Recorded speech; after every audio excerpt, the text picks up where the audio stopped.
a digital strategist, and it's like they're all into digital marketing. Okay. They're all into digital marketing. It's like that skill you pick. You have been given, for example, this is a table. You have been given 2 chairs. You can either choose to pick both chairs or you can choose one. So for me, I pick several skills out of digital marketing because I didn't want to be a one person. I just want to be multi-person. So I chose creative storytelling and digital strategies because I know I am very, very good at it. Yeah. But aside from that, it is because I want to do something that I'm super passionate of. Okay. So whenever challenges arise, I won't run away. I don't want to run away from problems. Yeah. I want to solve them. But then it's very hard if you are doing something that you are not passionate of. It will be very easy for you to run away because you feel like, why am I even doing this? Yeah. So there's also a difference between digital strategist and creative storytelling. Digital strategist is all about strategizing how other people's digital outlook should look like, how should they engage on digital platform, what kind of digital platform should they use, how should they increase the engagement. But with creative storytelling, is how you want the world to perceive you through stories. You talked about something very important, that's doing something you love.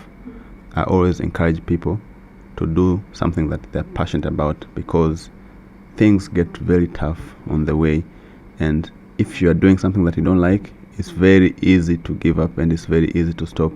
So whatever you're doing, just make sure you are passionate about it so that during the hard times you can keep going, because it's what you love and you're not just doing it, let's say, for the money. So if you could be a digital strategist of a celebrity, either in Tanzania or abroad, who could it be and what would you do for them differently that they're not doing yet? It could be Rihanna because first of all, I'll change her name because it's very hard to find a name. I'll change her name Bad Girl Riri to her real name, Rihanna, like the famous name Rihanna. And then what I'll add more to her page, Rihanna is authentic. You know how she promotes her work?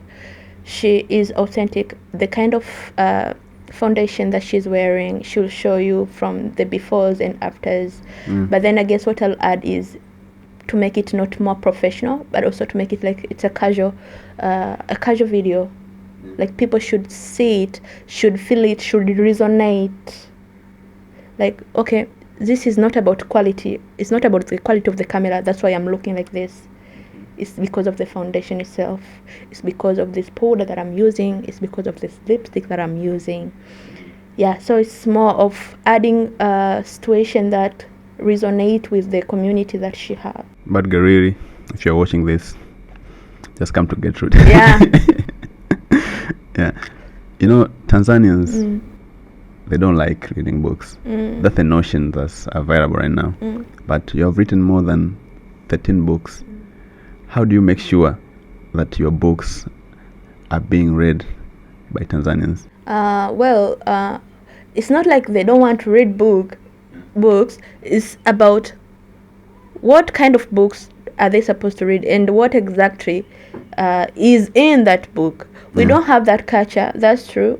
Aside from, for example, South Korea, they have a reading culture, starting from music to movies. You can see their celebrities, they are reading, they're sharing the type of books they are reading. You can see even in their movies, like those top riches who have this classy, you see them reading books. So they are celebrating the reading culture by showing it on the art.